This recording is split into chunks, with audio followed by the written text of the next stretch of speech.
everyone, welcome back to my YouTube channel. My name's Kaylee if you're new here. Today I have some sweet treats recipes that I'm so excited to share with you guys.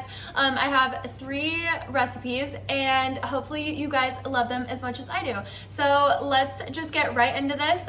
Make sure that you like and subscribe to my YouTube channel and let's get started. The first sweet treat is a homemade Thin Mint. Ingredients you'll need is all-purpose flour, chocolate chips, peppermint extract, maple syrup. You can also use a sugar-free kind if you would like, cocoa powder, and coconut oil. Now you're gonna take this and stir it up really well into a batter-like consistency.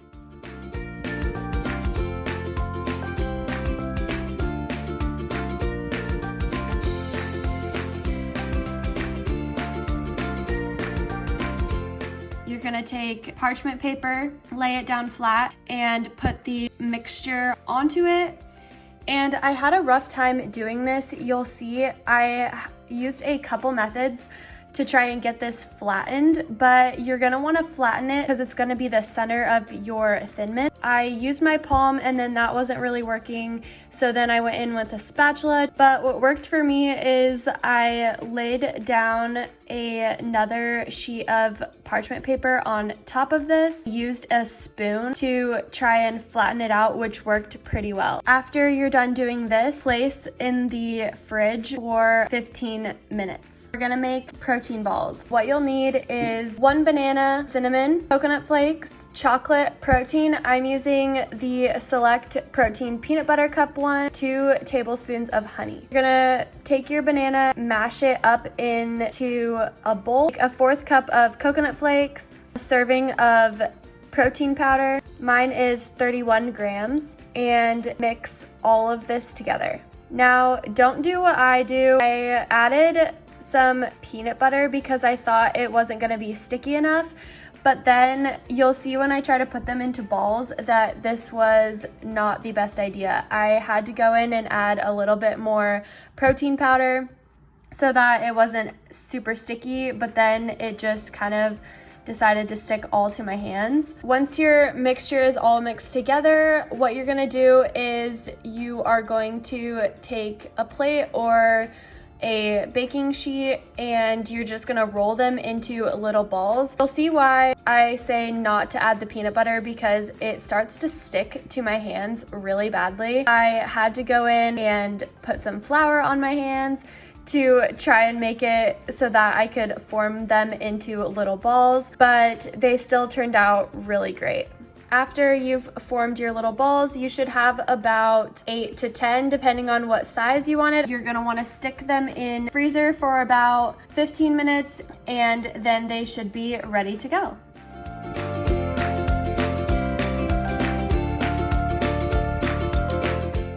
Once you take the batter of the Thin Mints that we made earlier out of the fridge, you're gonna wanna line a baking sheet with parchment paper, and you're gonna wanna take a circular item. I used the top of a shot glass. I thought that worked very well. It's gonna be a little hard at first, but you're just gonna want to cut out little circles like I'm doing right now.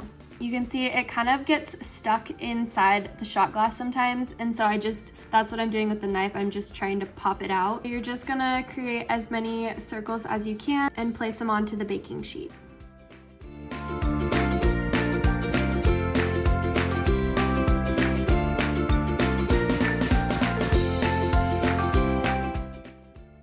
Once you're all done cutting out your circles, you're gonna take them and put them in the oven at 350 degrees for about 10 to 12 minutes. So now you're gonna take a cup of chocolate chips, 2 teaspoons of coconut oil, and a 1/4 teaspoon of peppermint extract.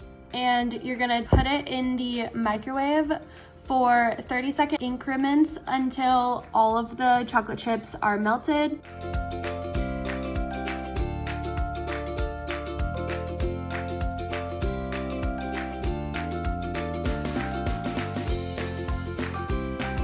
Then once the cookies are out of the oven, let them completely cool first. So I would give them about 10 minutes after they come out of the oven, but you're just gonna wanna coat them in the melted chocolate like I'm doing right now.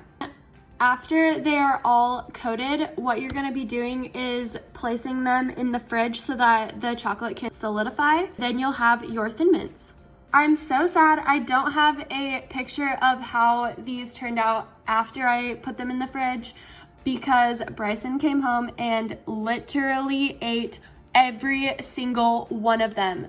If that doesn't tell you how good they are, then I don't know what does. The last recipe that I have for you guys are birthday cake protein cookies. What you're gonna need is coconut flour, plain Greek yogurt, egg white, vanilla extract, Truvia or stevia, peanut butter, baking soda, vanilla protein. You can also use any type of birthday cake flavored protein, and some rainbow sprinkles. What you're gonna wanna do is combine all of the dry ingredients into a bowl. I still have not gotten bigger bowls, so I'm using this big pot to stir this dough up. Bear with me.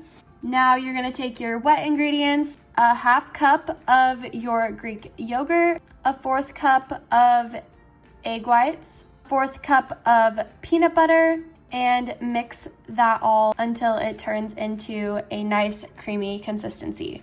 Next, make sure all of your dry ingredients are mixed up very well, and then you're just gonna combine all of the wet and dry ingredients together, and it should create a batter-like consistency.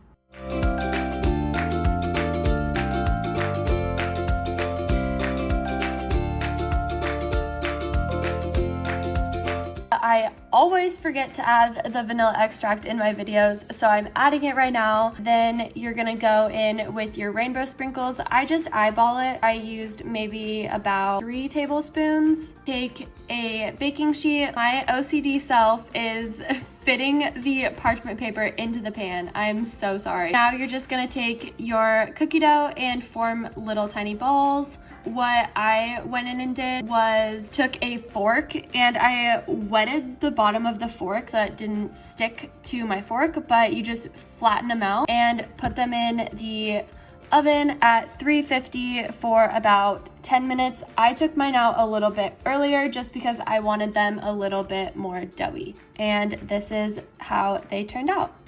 Alright guys, so that is it for this video. All of the recipes will be in the description box so that it is easier for you guys to find. And also, if you try any of the recipes, definitely let me know what you think in the comments below. But thank you guys so much for watching, and I will see you in my next video.